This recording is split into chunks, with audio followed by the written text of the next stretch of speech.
Hello and welcome to Take Back Time. My name is Penny Zenker and I'm your host. And I'm excited to have you all here. And I think we're going to talk about something really important today. Not I think, we are going to talk about something really important today. We're going to talk about the future of leadership. And we have our expert today, which I always have an expert here for you guys. And her name is Laurie Battaglia. She is the CEO of Aligned at Work, a leadership development consultancy firm with an emphasis on diversity, equity, inclusion, and belonging. And she helps to solve problems before they become profit problems. As a strategic advisor and executive coach, inclusive leadership consultant, she is on a mission to wake up organizational leaders who think that they can delay the inevitable changes that are already affecting the workplace. So she's been her career has been 35 years that she has worked for some of the largest investment banking companies. And without further ado, Laurie, welcome to the show. Let's get into it. Thank you. Yes, let's. This could be fun. Now, I'm excited to talk about the future of leadership because I think there's so many things I want to ask you, and we just came up with what this is. So what does that mean to you, the future of leadership? Let's start there because, has leadership changed? Like, what does it mean to you, the future of leadership? Well, it's kind of interesting. I was doing talks and conversations and leadership training for many years, and I started seeing some significant shifts that leaders weren't picking up on, probably back in 2018, 2019, when I started gathering my statistics for talks that I was giving, and all the signs were there that there were big changes afoot. But I think what really brought it to the top of the heap was that the pandemic set all the wheels in motion to just kind of have this cataclysm come together. So when that pandemic happened, people had time to think, at least those of us that could work from home or work from someplace other than that long commute that many of us have had for many years. I know I did. And suddenly people started to realize that they were in this time of A, having a bit more time to think, maybe. B, if they didn't have time to think, it was probably because they had a lot of family obligations or other obligations in life that were taking that time. But the pandemic caused us all to have one of those moments like people have when a big sickness hits them or something, and they realize that life could be short. And I think that it just sort of elevated things, and it just escalated this thing into something that we couldn't deny any longer. Although people are still denying it. They certainly are. But, the thing that we're denying. So I agree with you 100% is that the pandemic only shined a light and amplified the existing problems that we already had. Yes. But I want to go back to something that you said. You said there were big changes coming. We're talking about leadership because God, like I said, there's so many things that I want to, but what has changed? What do you think are the fundamental changes in leadership? And I don't know how you've researched this in the past or whatnot, but I'd be curious, of the different phases of leadership, and where we've been and where we're going. Let's talk about that.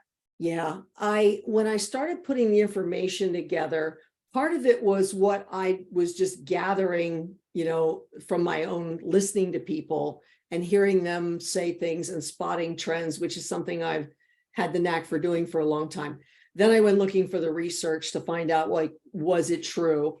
And yes, it is. And so some of the things that were coming up previous, but then really accelerated, were things like work-life balance, or I like to call it work-life harmony or integration, because I don't think you ever get the true balance. Implies that it's always going to be even. It's right like this. But it's whatever you want, but it's time to do things outside of work that you want to do, whether that's time with friends and family or applying it to some hobby or something that you want to do. There's that striving for a life that's more than just work. Mm-hmm. And a lot of us are workaholics or reformed workaholics, one of the two, because that's part of the old culture. So that's part of the old rules of leadership is work, work, work, work, work. So there's that. There's also mental health is now at the forefront of conversations. And being a baby boomer, we never talked about that ever. So how do you have that conversation, even if you want to have that conversation? And then I think another big driver has been the impact of social media. People have realized that they are not the only voice out there, that what they've been talking about or what they've been thinking, there's other people around them, no matter what side of any argument you're on, there's other people that think like you think. And when that community of like-minded people gets together, you realize that there's some strength in this and that maybe you're not the only voice out there. So I think leaders have had to all of a sudden adapt to this big thing where people are suddenly thinking about their jobs in life differently. They're talking about mental health issues. They're talking about social media. They're not just so willing to figure that, oh, it must be me, and I have to kowtow to the way my leader says things are, my manager, my boss, whatever you want to call them. They're not really willing to just sort of roll over and take it anymore. And so leaders are struggling with that a lot because they're used to, even if they never liked it themselves, they're used to things like, well, the boss's opinion is the one that matters. Right. And we hired you to do the job, so come in here and spend long hours. And now all of a sudden it's all very different. Right. So from the way that I'm looking at, I want to pull out some behaviors that I think I'm hearing from you that I talk about, because I have this concept that, you know, one of the big things that's changing is our relationship with control. Oh, yes. That we have this innate need. We are all control freaks. Let's just get over that. We're all control freaks because it is innate within our being to want to be in control. And different people come at it differently. So if we talk about leadership, right? And I think what I'm hearing you say in the past, right, is that there was this kind of dictatorship, or I did the time, now you have to do the time, right? Yes. I'm in this authority position and you will respect me because of my position. Yes. And so, you know, those are very old school ways of thinking, right? But that's how we controlled it, is that we work hard and we'd have the control and the power, right? We would submit in the beginning. And I'm part of this culture, you know, I grew up in that as well, is you do the time. I'll submit now, recognizing that I have to do what I'm told, and then I will get to that position of power and I can tell everyone else what to do, because that's what power is control over others, right? Yes. And that's where it comes from, expecting too much from people, pushing them too hard, and things like that. What's your, give me your thoughts on that sort of idea of old leadership? You've nailed it. It is about the control issue, because I've got this list. I worked for a while to skinny it down from, 15 old rules that need to change to 12 old rules that need to change. I got it down to 7 old rules that need to change. But really, when I started pulling it apart, there's so many of the things that we take for granted, having been born into a time and place in history, that we think things are normal a certain way. And then everything shifts and changes and we think the world is going mad. So when I got it down to the 7, I thought, what is it about these things? These are the ones that I think would make the biggest impact if we could look at things differently. Fantastic. And it would shift us from that old mentality to where we need to be. So, would you mind sharing what those 7 rules are? I would be happy to. So the first one is profit over people was the old way of looking at things. But in the new world, people and profit are balanced. So you don't get to full profit without people buying into it. But we used to think, well, we'll just get more people. If they don't like it, don't let the door hit you on the way out. So that was the first one. The other one, I started reading more and more about Gen Z. I've got granddaughters in Gen Z, and I've got kids in the millennial and Gen X generation. So I kind of have the full scale all adapted here. But on the old rules, work was like a place that you went to and a thing that you did, or a vocation that you did. But in the new world, it's something that you do, but you could do it from anywhere. If you think about people that are in the younger generations, they're all laptop and and phone and pad driven. So Right. they can do that from any place at all. In the old world, we wanted people to dedicate their lives to the company. But in the new world, we talk about this work-life harmony. So how do we build this life where work and life are in harmony to whatever kind of music we want it to be for us? Mm-hmm. And then the fourth one is, in the old world, the boss was the boss and their opinion was the only one that mattered. So you had to do what they said. But now we expect our leaders to walk the talk and lead by example. And we expect our opinion to matter too, no matter who we are, how Right. young we are, how new into the workplace we are. We want our opinion to matter and to feel Mm-hmm. heard. And then this is a big one. I work in a lot of male-dominated industries, and this is one that I think really still lives on in different ways. And it's hide your vulnerability at work or it will be used against you. So it's about how your vulnerability gets exploited at work. Whereas in the new world, we want people to feel safe physically, psychologically, emotionally, to be themselves. And I find that one oftentimes lives on in the idea that, well, if we don't trash talk you, then we don't like you very much. If we like you, we're going to just constantly come at you. And Right. people buy into that. So I think first they're put off by it, then they get used to it, and then it just starts to happen. So that's a big shift.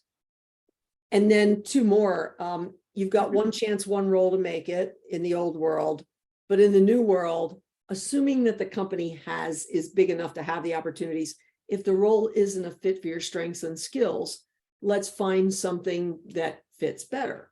Let's give you an opportunity to try something rather than just tossing out the employee and having to start fresh. Right. And then the last one is put your head down and get the work done at all costs. That's what we hired you to do. But in the new world, it's lift your head up and align your work with our greater purpose, because people want their organizations that they work for to stand for something, to make some difference in the world.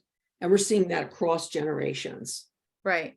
Well, I think just to that point, because that's the last one you just said, it's not just the organization that wants that, it's their clients that want that. They want organizations that care. Yes. About their employees, but that are giving back to the community, and they're going to pay more, and they're more willing to purchase from those companies that are doing that. And stock price goes up when you're supporting good things in the world because people come in to support that. Yeah, and I've been at college fairs, and I've seen the reaction of the students. Right, the line is out the door to talk to the companies that they see have purpose, and the other ones there's nobody there, right? So you can see that the Gen Zers especially, right, and the millennials are choosing the companies that they want to work for based on what they stand for. Exactly that. And the funny thing is, I feel like when baby boomers were new to the workforce, that they came in with big ideas, but I was just starting to skim an article this morning. I didn't actually get it all read, but it was about, as part of the problem that baby boomers are jealous of Gen Z. Gen Z comes in and says, I'm not doing that, or we're going to do it. I'm not doing it that way. And they feel like, as you mentioned before, like I had to earn my dues here. I didn't get to do that. And so there's this, I always say we came in to fight the man and we became the man. So I think there's some of that at play as well. But I think people have wanted purpose for a long time, but never really fully realized that. And now the generations coming in are like, that's a deal breaker for me. They want their companies to take stands on laws and what's going on in the world and political things and religious things that boomer generation did not talk about. Right. And they don't want to sweep it under the carpet and not address how it's affecting people in their everyday lives. Yes. So you're seeing a lot of that. Something that you mentioned that I thought was unique and interesting that I hadn't really thought of was this idea of groupthink, right? That because of social media, because of the so much is public, is that there is more power in your thoughts because you can connect with other people who have similar mindsets in different positions or stand for the same thing, and therefore you're less likely to sweep it under the rug and say, I'll just tolerate it. Or, you really, you understand that you have a voice. And now we see that with this group think, right? If they call it the Great Resignation or whatever Right. current name it's being called by, Right. people are standing for themselves. And I think there's something to what you said, that it's not that this is really new. They No. wanted purpose. They wanted to be treated fairly. I mean, who doesn't, Who didn't? right? Right. But they feel like they have an opportunity to stand up. And I think that's in our generation, that people just didn't, because they were afraid they would lose their job. And there's just not that fear anymore. They're like, I'll get another one somewhere else, or, I'll do something else. So I think that's another big shift, is leaving without another job to go to, because who would do that? I can't imagine my World War II parents like, you did what? right. But And they're now like, it's a I'll figure it normal thing. out. They're more resilient in that Yeah, they context, are. right? They'll figure it out. Yes.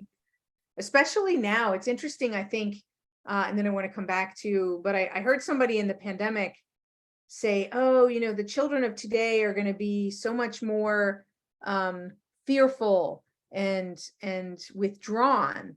And I'm like, yes and no. I mean, Yeah. we've constantly had big issues going on in the world, right? Right. Whether Right. it's a depression, a recession, a war, Mhm. We've had other types of disease situations, even smaller, but maybe local, mad cow's disease, and right, and Yeah. these other different Yes. localized things. Some of them spread wider, but we've always had that, and so it just Yes. makes people more resilient. Yep. And I think it comes back to this point of people taking more control of what they have control over. Yes. And that's where we can't lead in the same way, because it No. doesn't work. It wasn't good before, but it worked to Right. some degree. Right. But now, like you said, with the pandemic, it's sort of, opened up this, I forget how you said it, but it was It's like a Pandora's box got open. You can't close it again. you can't close it. We're not going Right. back. So anybody that's resisting, it's like, we are not going back. No, we're That's not. not the way progress and growth and learning works. Is you don't go back. We're not going back to that normal. This Right. is our new normal, right? So Right. get used to it. That's it. And that's the message when I go out and do talks. That's the message is, hey, leaders, they're not coming back. Mm. You can change or not, but you're Mhm. going to be very quickly obsolete. And I mentor in a couple of programs. And one of the things that I hear a lot is, my boss is so out of touch. Mm. And that doesn't have to do with age as much as it does just not having the experiences that employee's having, and then not trusting that employee's reporting of those experiences, trying to explain it away, or trying to mitigate it, or, oh, it's not as bad as you think it is, just, trying to do those things. That's not tolerated anymore. Oh, and another thing that I think is really interesting to watch is LinkedIn for a long time, all business all the time. And a while back got a little bit more Facebooky, where we can bring our personal stuff to it, which I kind of like. I can't say that I'm like not a fan of where we are now. I don't like when any social media shows me nothing but ads. But if I can see the people that I want to follow, like, yes. But now the people that are on there are very different in that only a few years ago, I would still talk to people who would say, well, my employer has my sign-on information. And I would say, stop that. Like, that's not for them to have. Yeah. Go change your password. Oh, I can't do that. Now, employees actually have their own personal brands out there. Yeah. And they're putting their own opinions forward. And sometimes leaders don't like it. Some companies are extremely supportive of it. Others are tolerating it, and some do not tolerate it. And I would say for the ones who do not tolerate it, be very, very careful, because people will find a way, and you will get known as somebody who wants too much control, and you won't be getting the best and the brightest in the organization. I think we need to, I was looking through your points there, right? I mean, if you look at it, right, each one of those points, if you look at where can we let go of trying to control, Yes. How will that, open us up to what is the future of leadership, right? Yeah. To what people want today. Yeah. So I think that is, whether it's their LinkedIn profiles or whether it's, where they want to work and how they want to work. Yeah. But there has to be some compromise. I've also found that some of the comments that have been coming on there's been a lot of leadership bashing. So maybe we can also talk to that, because Yeah. I've seen some comments, from some high profile people. And I thought to myself, have these people ever run an organization? Because I was the CEO of my own company and I built it up and I sold it to a public company. And then I was, in a broader, bigger executive role. And I had to be involved in many turnarounds. I had to let people go at times. Me too. I didn't want to, Mm-hmm. right? And, Right. but you have a responsibility also to running the business. And so, Yes. how do you, I'd like you to take a moment to speak to that, to this leadership bashing and where both sides need to have some understanding, in terms of the change. Yeah. Because I think that it's also not fair to say just because layoffs happen that's wrong and layoffs should not happen. Right. And I think sometimes it's how you do the layoff, because I've had to be involved in laying people off, firing people at different times in my career. And, you don't get through it with, if you're going to be a leader, you're Right. going to have that happen sooner or later, or some version of that happen sooner or later. And I don't believe in leadership bashing. I think that leadership is more art than science. There's things that you don't want to do, but even if you do it right all the time, it won't be right all the time, and it won't be right for this person. And I don't think you ever want to take your eye off the profit. Having worked in banking and financial services and, investment banking for my whole career, you don't want to take your eye off the profit. Right. I've been If you're not profitable, you can't pay your people. Amen to that. And then your whole company goes under. And then what, right? It's not just for the investors. It's for a stable company to make sure that you can deliver the salaries and the bonuses and everything that people are expecting. And if company comes upon hard times, competition comes in and they're no longer competitive, they need to figure out how to shift. And it might mean, cutting some costs in areas that are challenging and difficult. Yeah. And I think too, sometimes when you're cost cutting, there's things that have been going on for a long time that are people's favorites and they just don't want to get rid of them. But on hard times, you got to do what you got to do to keep things running. Yeah. But there's ways to lead people through those times where you can preserve their dignity, I think, is more than anything the big thing, so that they can go on. Because sometimes a layoff is, I hate to say it, exactly what you needed in your life at that time. Sometimes I've seen people who got laid off who suddenly had family health issues and things or their own health issues come up. Right. And they've said, thank God that I was not working at the time, because I never could have managed it. Or it's a kick in the butt to go get something better. So, but I think that when people just balance on the profit and the stock price and everything, humans get wind of that. They know when they're not being valued. They know when they are being valued, but you don't want to tip it too far either way, where it's all profit, no people, or all people, no profit. Been there, done that, worked at those places. And that's when I had to lay people off. And that's when I had to figure out how to get through those times. But I worked for a savings loan that went under with the government. So talk about no profit and people getting in over their heads and things. Right. It's not a pleasant time. Right. So I think that leaders have a hard job of it.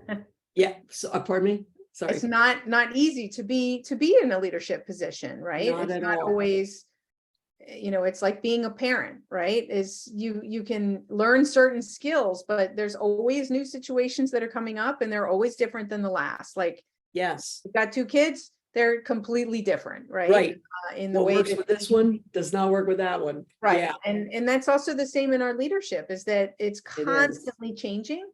So if, for people who are listening, who are like, oh, you said my leader just doesn't get it. Yeah. How can you manage your manager? How can you help your leader be a better leader, right? Mhm. I come from the place where I believe people want to do their best, I think so. but Yeah. sometimes they're stressed themselves, right? And so maybe it's just asking for a little bit more transparency, right? What can you do to help Yeah. to make your workplace a better workplace, to get those leadership, what do you want to call it, to get that leadership that you're looking for, and to support that leader in making the changes that they need to make without judgment, right? Or without assuming Right. that that person is wrong or against you or whatever, right? What if we're all in this together? How crazy would that be? What if we all got along? Oh my Wow. goodness gracious. That would Give each be other a break once in a amazing. while, right? Yeah. Yeah. Yeah. Awesome. Well, I love your seven rules. I really Yep. do. And so 7 maybe rules, 70 do you rules. 7 rules. So do you have a way to just quickly name them again before we sign off today, just so we can hear them one more time? Yes, I do. I will just very quickly read them right off my list here to keep it short. So the old rule is profit above people, but the new rule is people and profit are balanced. Second one is work is a place that you go to and a vocation that you do in the old world. But in the new world, it's work is something you do from any place in the world. Third one is dedicate your life to the company. And the new rule is build a life where work and life are in harmony. The fourth one is the boss is the boss and only their opinion matters. But in the new world, leaders walk the talk and lead by example, and your opinion matters. The fifth one is hide your vulnerability at work or it'll be used against you. And the new one is you're safe here, psychologically, physically, and emotionally, to be yourself. The sixth old rule is you've got one chance in one role to make it here. And in the new world, it's if this role isn't a fit for your skills and strengths, let's try something else. And the last one is put your head down, get the work done at all costs. And in the new world, we want you to lift your head up, align your work with our greater purpose in the world. Those Love are it. the 7. Love it. Well, thank you so much for being here. So anything that I didn't ask you that you feel that I should have asked you, or you want to share before we go? Not that I can think of, but I do think if we focused on the changing expectations of employees as leaders, we could step into that and begin to tweak our own expectations a little bit at a time, because nobody gets it, overnight. It's a constant unpeeling, unveiling.